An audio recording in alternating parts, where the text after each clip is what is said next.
Annem oraya bir şey ekti mi? He. Kuru ama ekmemiştir.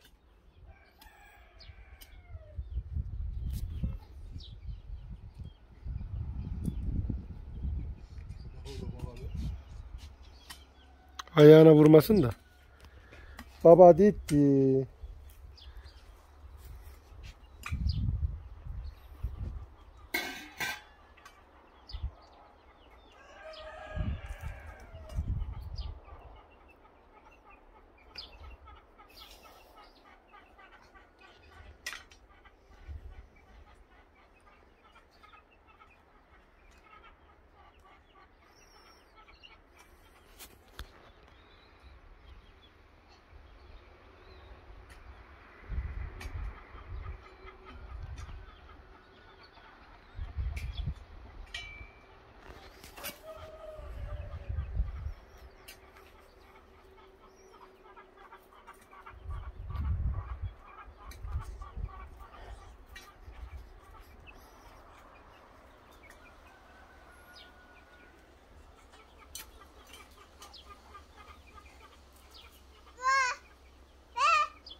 Benim kızım.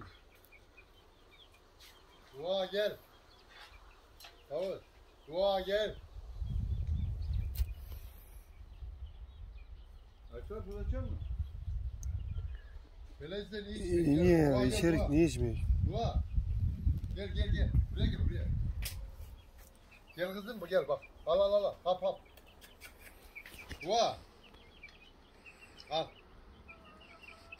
Bahane. Davut elindeki ne Davut? Gel baba. Üzümleri. Üzüm mü aldın? He. Aha gel al gel gel.